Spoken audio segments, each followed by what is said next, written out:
Hi there, everybody. It's Jeffrey. Happy New Year, and I hope you all had wonderful holidays and are doing fantastic. I know I didn't keep up on my promise for more videos and new music last year, and I'm sorry. It was another not so good year. If you happen to catch the vlog I did at the end of 23, I mentioned having a seizure, and that's not where the story ends. In fact, it's still being written. It may be different in other states or other parts of the world, but where I live, if you have a seizure, you cannot drive for 6 months. This is what ultimately killed the year for me. When I was in the hospital for the first seizure, I remember the doctor saying something along the lines of, not everyone that has a seizure necessarily has epilepsy. So I left the hospital thinking it was just like a freak thing, and I got all excited for April because that's when I'd be able to drive again. And then I had another seizure in February last year. Then I had another one in April, although I would argue that that one was kind of induced, long story. And then I had another one back in August. And every time you have a seizure, that 6 months starts over, which means I wasn't able to drive all year, and I still can't. As to what may be causing these seizures, I had an MRI scan back in May. Got the results a few weeks later, and I have a lesion over the right front side of my brain. It's not cancer, it's not a hemorrhage, it's not anything life-threatening in itself, but it's most likely what's been causing everything. Technically, my license isn't suspended, but I'm not medically cleared to drive right now, and if I were to have a seizure at the wrong place, wrong time, like while driving, not only could it be really bad, but whatever happens would be my fault. So I've had to either A, ask a friend or someone in my family to get me to and from shows, or B, get an Uber, Lyft, cab, whatever, which not only gets expensive, but is also really nerve-wracking. You know, getting into a car with some stranger with a bunch of equipment and you don't know if they're going to scare the shit out of you with their driving.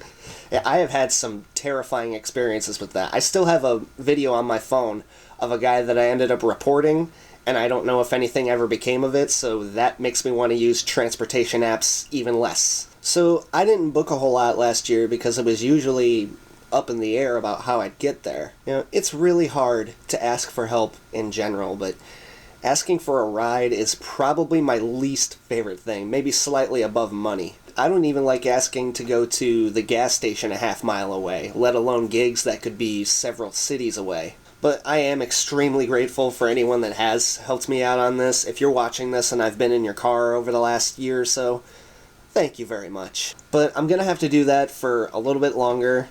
February 6th will mark 6 months since my last seizure. All I would have to do then is get medical clearance, and that's if I go a couple more weeks without another seizure. I have been taking medications that are helping. I can tell because for years I've had these things, I guess they're called auras, which can basically be a pre-seizure sign. I had experienced them long before the first major seizure, and I was just calling them panic attacks. But the symptoms of an aura are a little more accurate to what I feel. And not to knock on wood here again, but I've had hundreds of these auras, and only 3, technically 4, have ended up in a major seizure. So it doesn't necessarily mean I'm going to seize when they happen, but they're not fun, and I definitely would like someone around. But now that I'm on these meds, the auras are less frequent. They're still kind of happening now and then, but when they do, they're not as bad. The neurologist that I'm working with says he's going to do all he can to keep surgery off the table. It's not completely out of the question, but we'll cross that bridge when we get there.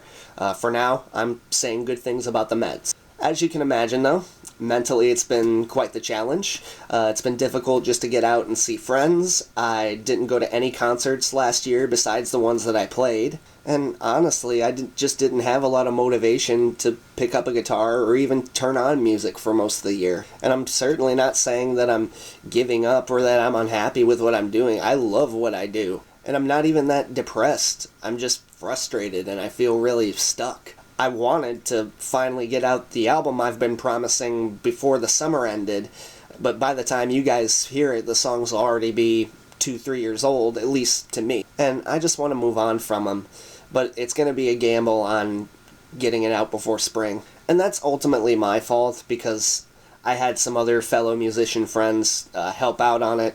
Some stuff never got finished, and I was afraid of hurting feelings if I had proceeded without them or their contribution. I should have talked to them a while back about this, but I also didn't want to poke at them too hard because they had their own stuff going on too. If you have contributed to help me in any sort of way with my music, I appreciate it very much, and if anything, it was my mistake for not getting in touch sooner. Again, don't get me wrong.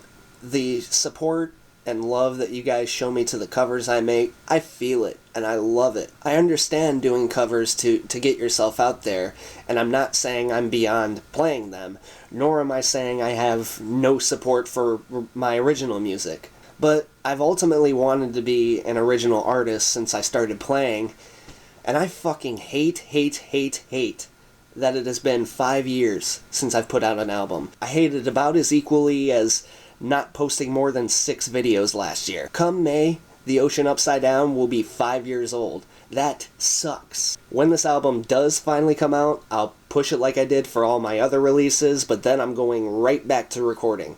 I've already got some new songs finished, a bunch of others in the works, and I'm gonna try to make it a goal to put out an album or an EP every year going forward. I can definitely promise that it will not be 5 years.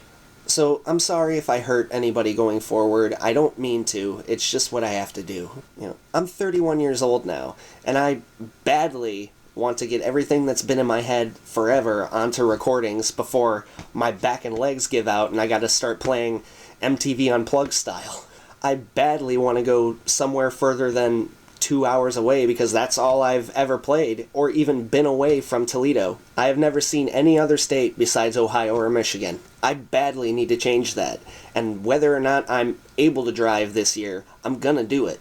I don't care if I have to take a bunch of buses or walk with a guitar on my back for however many days. I'm gonna do it. But like I said, I am not at all closing the door for covers, and I was actually thinking about starting to add some fun videos to the channel. Doing some internet challenges, and within reason, no cinnamon or one chip or planking challenge. I'm willing to do some spicy stuff, but just not that. Feel free to request anything that you might be funny, entertaining in some way, and just feel totally free to talk to me about anything, guys. Something else that I just wanted everybody to know is that I don't make music just because it's fun or a way to spill my emotions, and I don't give a shit about becoming famous. I started making music in hopes of doing for others what the music I grew up with did for me. It helped me through a lot, especially in school where I struggled in a lot of classes, I was bullied, my self-confidence was down to about the deepest part of the ocean, but I survived it. I played out and sang out all the troubles I had at the time, and I'd like to do the same for you if I can. So tell me in the comments if you're going through a rough time. This channel is a safe space, and if I'm ever able to meet any of you in person, first of all, that would be awesome. If you need to talk through something, or if you need a shoulder to cry on, that's the kind of thing I want to be there for. I may not have great advice, but I'll listen and try to give whatever reassurance I can. Thank you for sticking with this channel. I still don't have the words to thank you all enough for the love, the nice comments, the support. It's been needed, especially now. And I'll do whatever I can to give back to you. Big hug to you all. They're free from me, and they always will be. Please be kind to each other, be safe, and I'll see you soon. Take care. Bye!